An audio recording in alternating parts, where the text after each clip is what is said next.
نیکی اچھے اخلاق ہیں، بس اتنا کہہ کے آپ نے نیکی کی تعریف کر دی. اب اس کے اندر آپ جتنا چاہیں اتنا غور کر لیں. اب اس کی آپ جب اس نے آپ نے فرمایا والاثم، اور گناہ کیا ہے؟ کہا ماہا کا فی صدری کا، ہر وہ کام جس کے کرنے سے پہلے تمہارے دل میں کھٹک پیدا ہو جائے، تمہارا دل اس کے اندر یہ خوف پیدا ہو، وَأَن يَطَّلِعَ عَلَيْهِ النَّاسِ، اس کے دل کے اندر یہ بات پیدا ہو کہ لوگ نہیں جان جائیں، کہیں لوگوں کو پتہ نہیں لگ جائے. تو آپ صلی اللہ علیہ وسلم نے کہا بس یہی گناہ ہے. کہا ما کرہتا ما حاک فی صدری کا وکرہتا ان یطلع علیہ الناس، تمہارے دل کے اندر دھڑکن پیدا ہو جائے، کھٹک پیدا ہو جائے، اور تمہیں لگے کہ کہیں ایسا نہ ہو کہ لوگ جان جائیں، وہی گناہ ہے. یہ نبی صلی اللہ علیہ وسلم کی تعریف ہے. اور اس حدیث کو ہم یاد رکھیں تو بہت سے سوال جو لوگ بار بار پوچھتے وہ خود بخود مسئلہ حل ہو جائے گا. اگر لائٹ کے بل کی میں نے مثال دی، وہ لوگ بھی اگر سوچیں کہ کیا آپ کا دل کیا کہتا ہے اس متعلق. تو ہم آپ سے یہ جاننا چاہیں گے کہ آخر وہ کون سے گناہ ہیں جن کی سزا دنیا میں ہی مل جاتی ہے؟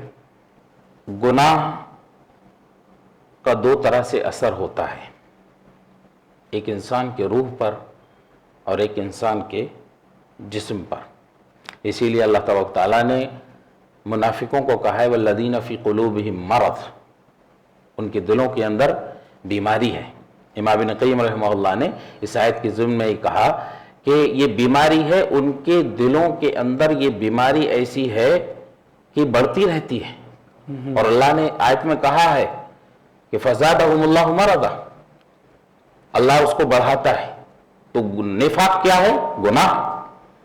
اس کا دل پہ اثر ہوتا ہے اور پھر انسان فیصلہ نہیں کر پاتا ہے کہ صحیح کیا ہے. نبی کریم صلی اللہ علیہ وسلم نے اپنی صحیح حدیث میں فرمایا ان المؤمن اذا اذنب كانت نقطة سوداء في قلبه، مومن جب کوئی گناہ کرتا ہے تو اس کے دل کے اندر ایک سیاہ نقطہ آ جاتا ہے. فإن تاب ورجع ونزع واستغفر سقل قلبه، اگر گناہ کر کے آدمی نے توبہ کی اور وہ اس گناہ سے پلٹ گیا، اللہ سے استغفار کیا، معافی چاہا، سقل قلبه، اس کے دل کو صاف کر دیا جاتا ہے. وإن زاد، اگر گناہ پہ اصرار کیا، کرتا رہا، تو پھر اس کا جو نقطہ ہے وہ بھی بڑھتا ہے، حتی یعلو قلبہ، یہاں تک کہ اس کے پورے دل کو گھیر لیتا ہے، یعنی پورا دل سیاہ ہو جاتا ہے. فذلک الرین الذی ذکر اللہ فی القرآن، کہتے ہیں یہی رین ہے جو اللہ نے قرآن میں کہا کلا بل ران علی قلوبہم. تو گناہ دنیا پہ سزا اور آخرت میں سزا. وہ آپ کا سوال ہے کہ دنیا کون سے گناہ ہے جن کی سزا دنیا پر ہی ملتی ہے. جی. جو گناہ ہم خاص طور پر کوٹ کریں گے کہ یہ گناہ اس کی دنیا پر سزا ملتی ہے تو اس کے لیے دلیل ہونا ضروری ہے. اور ویسے عام، میں نے جو بات کہی عام گناہ ہے، اس کا ظاہر اور باطن دونوں پر اثر ہوتا ہے، یعنی دل پر بھی اور آدمی کے جسم پر بھی. اسی لیے عبداللہ بن عباس کہتے تھے کہ ان للحسنۃ ضیاء فی الوجہ ونورا فی القلب، کہ نیکی کا ایک حسن ہے جو چہرے پر دکھ کے آتا ہے، دل کے اندر روشنی پیدا ہوتی ہے. ایک انسان جو نیکی کرے اس نیکی کا اثر ہوتا ہے. اور وسعتن فی رزق میں اس کے کشادگی کی جاتی ہے. تو یہ سب ظاہر ہے، یہ سب ظاہر ہے. اور کہا وقوتن فی البدن، بدن کے اندر اللہ رب العالمین طاقت عطا کرتا ہے. ومحبتن فی قلوب الخلق، اور پوری مخلوق کے دل میں محبت ڈال دی جاتی ہے. وان للسیئہ، اور برائی کے لیے کیا ہے؟ سوادن فی الوجہ، سواد کہتے ہیں سیاہی کو، چہرے پر سیاہی آتی ہے. وظلمتن فی القلب، دل کے اندر تاریکی پیدا ہوتی ہے. ووہنن فی البدن، اور بدن میں جسم میں کمزوری آتی ہے. اور کہا ونقصن فی الرزق، رزق میں کمی آتی ہے. اور کہا وبغضًا فی قلوب المخلوق، مخلوق کے دلوں میں اس سے دشمنی ڈال دی جاتی ہے.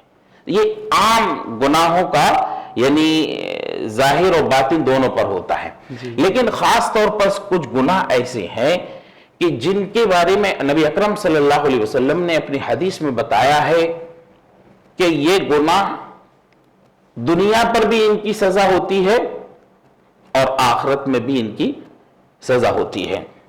امام ترمذی رحمہ اللہ نے اپنی سنن ترمذی میں ایک حدیث ذکر کی ہے، اس کے الفاظ یہ ہیں کہ اللہ رب العالمین بہت جلدی جن چیزوں پر سزا دیتا ہے اور دنیا پر ہی دے دیتا ہے وہ گناہ بغی ہے، بغی ظلم اور قطع رحمی ہے، رشتوں کو کاٹنا۔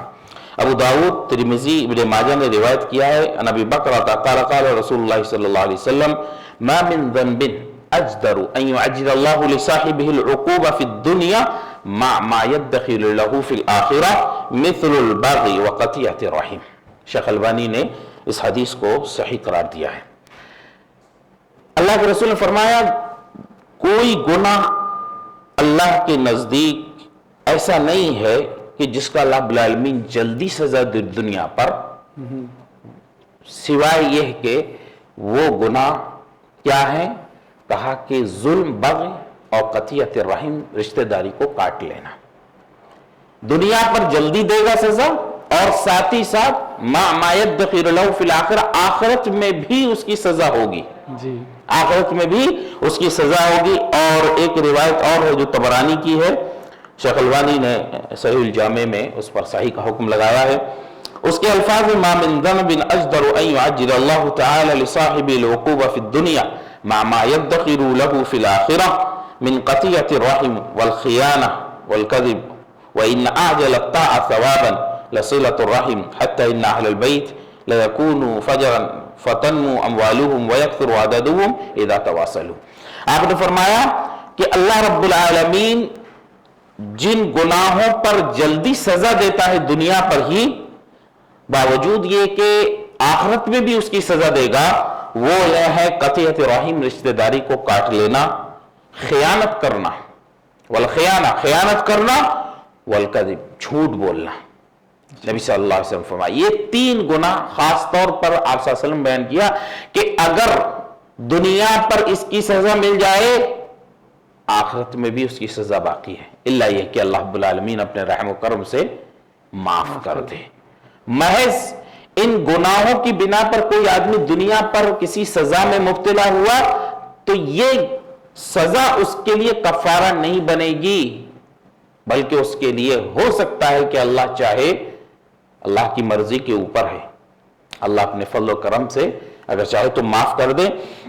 تو آپ صلی اللہ علیہ وسلم نے یہ تین گناہ بتائے، رشتہ داری کو توڑ لینا، خیانت کرنا اور جھوٹ بولنا۔ اور میں سمجھتا ہوں آج یہ تینوں عمل مسلمانوں میں بہت کثرت کے ساتھ پائے جا رہے ہیں۔ رشتہ داری کا معاملہ ہے بہت ہی اہم ہے۔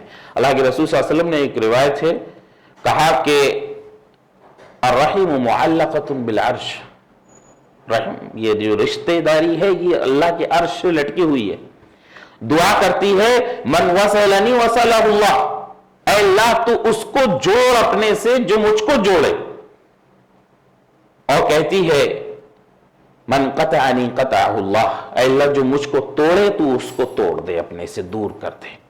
تو صلہ رحمی کا بہت زیادہ قرآن و حدیث میں اس کی فضیلت بیان کی گئی ہے۔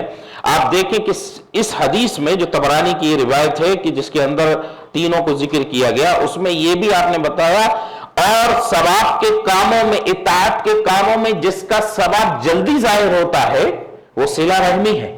حتیٰ کہ آپ نے فرمایا کہ ایک گھر والے پورے کے پورے فاسق و فاجر ہوں لیکن رشتہ داری کو جوڑتے ہیں، رشتہ داری کو جوڑنے کی بنا پر اللہ ان کے مالوں میں برکت دیتا ہے، وہ خاندان بھی بڑھتا ہے، ان کا مال بھی بڑھتا ہے جب تک کہ وہ رشتہ داری کو جوڑتے رہیں۔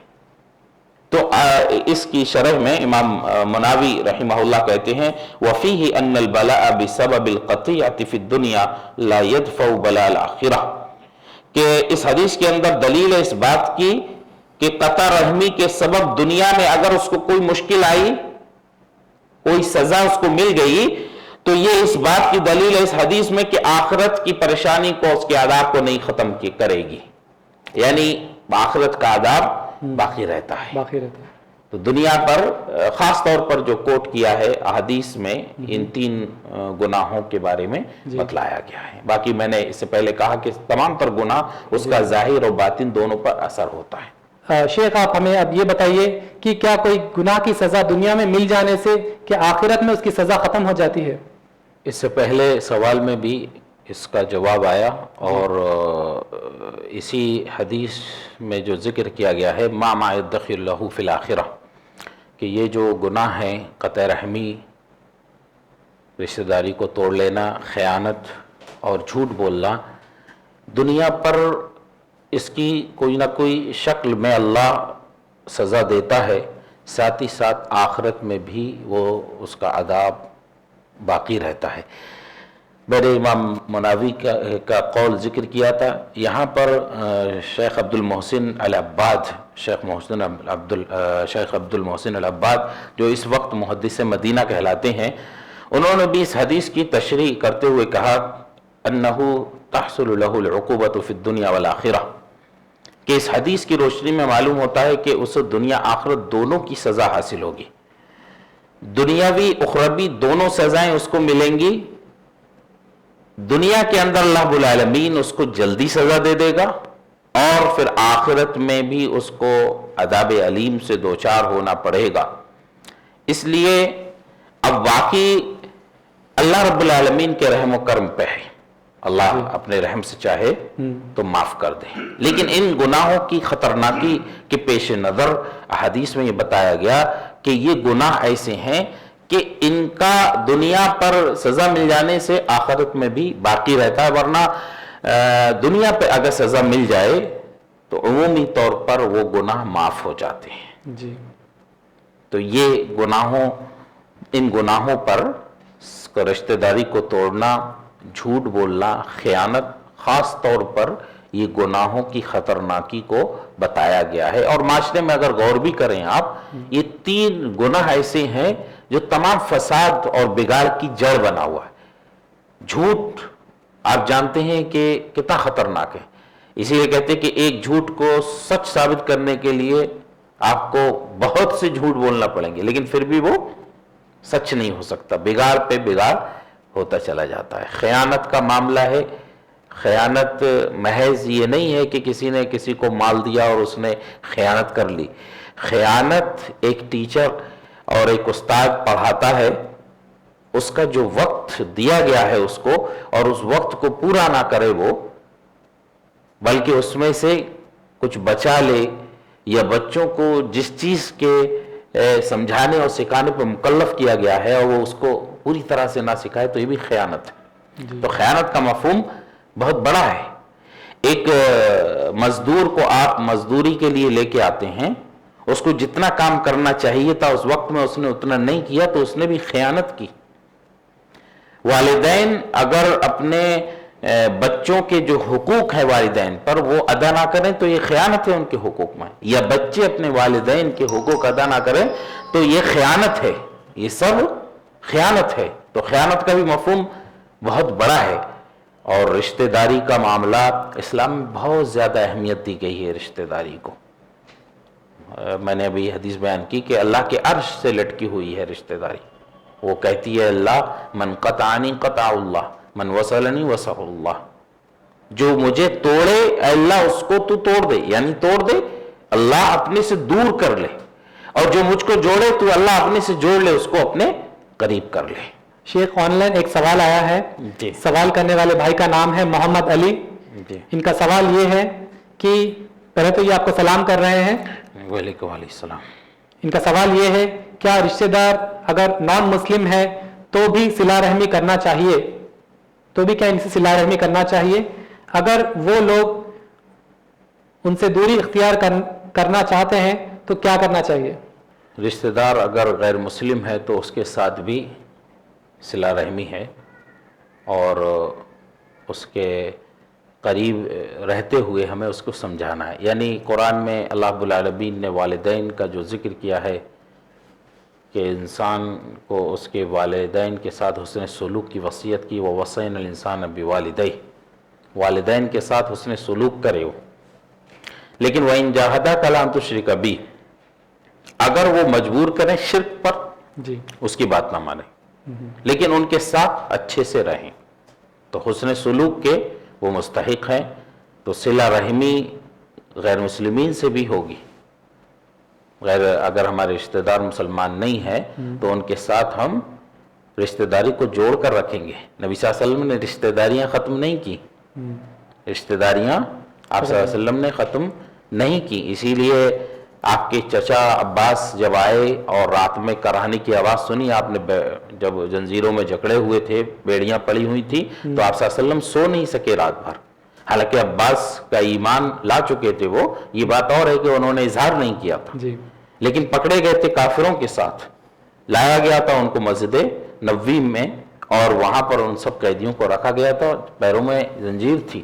وہ کراہنے کی آواز آپ نے سنی تو رات بھر آپ سو نہیں سکے.